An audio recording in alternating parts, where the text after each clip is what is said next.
One ECG strip can save a life, but only if you know how to read it. Every doctor, nurse, and healthcare professional must recognize the most common ECG patterns. In this video, I will explain ECG interpretation into simple and clear steps so that it would be easy for you.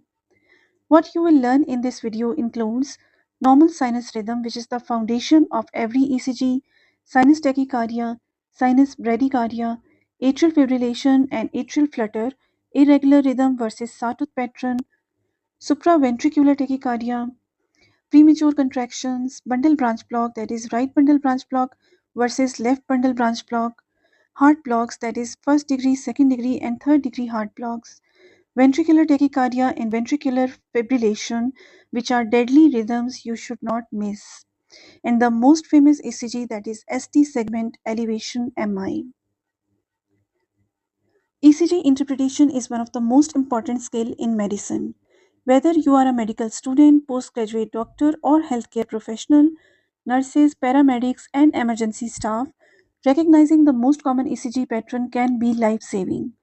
By the end of this video, you will be able to quickly recognize and understand the most common ECG patterns, making you more confident in exams, wards, and emergency settings. So let's start. First of all, we will start with sinus rhythm, that is the normal rhythm of the heart.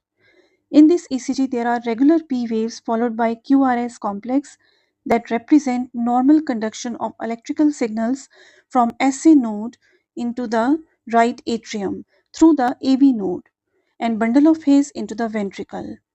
PR interval is the time between start of P wave and start of QRS complex. It remains constant throughout. The normal PR interval is 120 to 200 milliseconds. QRS complex represents ventricular depolarization and is typically narrow, and it is between 80 to 100 milliseconds. In adults, if the heart rate is less than 60 beats per minute, it is called as sinus bradycardia. And if the heart rate is more than 100 beats per minute, it is called as sinus tachycardia. Next is atrial fibrillation. It is a common cardiac arrhythmia which is characterized by rapid, uncoordinated atrial contractions due to abnormal electrical activity. ECG in atrial fibrillation have no clear P waves, with QRS complex not being preceded by P wave. Although sometimes the fibrillations resemble the P wave, but actually they are not there and heart rate is irregularly irregular. This is described as variable RR interval on ECG. Heart rate of more than 100 beats per minute means atrial fibrillation with rapid ventricular response, while heart rate of less than 60 beats per minute is known as atrial fibrillation with slow ventricular response. Then comes atrial flutter. It is often mistaken for atrial fibrillation. In atrial flutter, there is increased heart rate of 300 beats per minute. It is characterized by rapid regular atrial contractions due to atrial re-entry circuit. The ECG in atrial flutter classically shows sawtooth pattern. Then comes supraventricular tachycardia, that is SVT. It is an umbrella term which is used to describe tachyarrhythmias which origin above the ventricles, that is classically described as narrow complex tachycardia. Then comes premature contractions, which can be either premature ventricular contractions, commonly known as PVCs, or premature atrial contractions. PVCs, that is premature ventricular contractions, originate from Purkinje system of the conduction system of the heart and therefore appear as wide complex beat of more than 120 millisecond in duration. Then there is a compensatory pause before the next beat.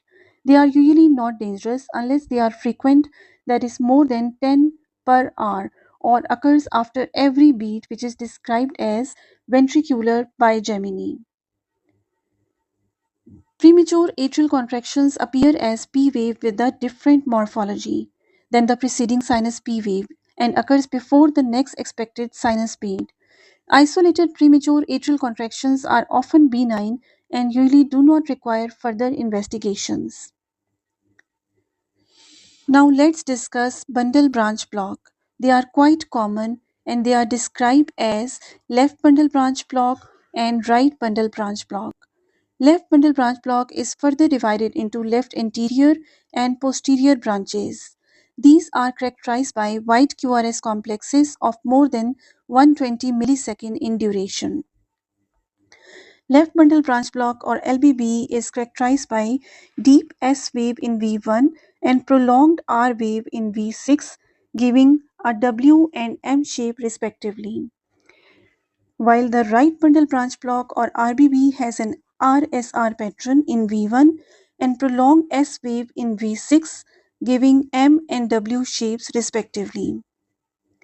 An easy way to remember this is the mnemonic William Marrow. ST segment is also affected in bundle branch block, so interpreting ST segment changes is challenging and meets a specific criteria. Now let's discuss about AV blocks, that is atrioventricular blocks. First of all, first degree AV block. It is due to slow conduction in the AV node. The PR interval is more than 200 millisecond in duration, that is prolonged. It is a benign block but in few cases can progress to higher degree blocks. Then comes second degree AV block. It has two main types. These are Mobitz type 1 or Wenckebach or Mobitz type 2 or Hay. Mobitz type 1 is characterized by progressive lengthening of PR interval until there is a non-conducting P wave. Then the cycle repeats. Mobitz type 2 is characterized by non-conducting P wave with no variation in the PR interval. Mobitz type 2 is usually due to structural abnormality and is considered a high risk for progression to third degree AV block. Third degree AV block is also known as complete heart block. There is no association between atrial and ventricular contractions. On the ECG, P waves are not led by a QRS complex, and more P waves than QRS complex indicate higher atrial rate than ventricular rate. In complete heart block, the RR interval is regular. Typically, there are regular P waves and regular QRS complexes, but no association between the two. The QRS complexes are generated by junctional or escape rhythm. Next is ventricular tachycardia and ventricular fibrillation, which are two crucial ECGs to recognize. Ventricular tachycardia is defined as broad complex regular tachycardia.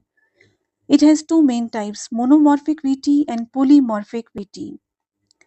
The main type is monomorphic VT, where each QRS complex looks identical in the same lead.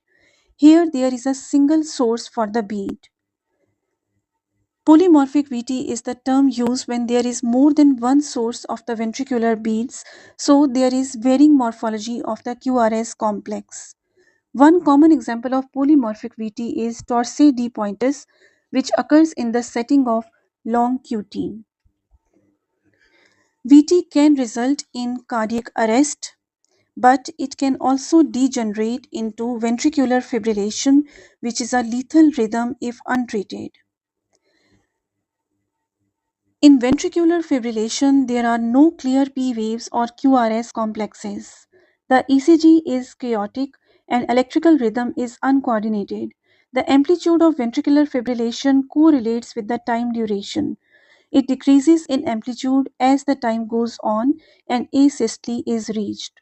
These two arrhythmias, that is ventricular tachycardia and ventricular fibrillation, are associated with cardiac arrest.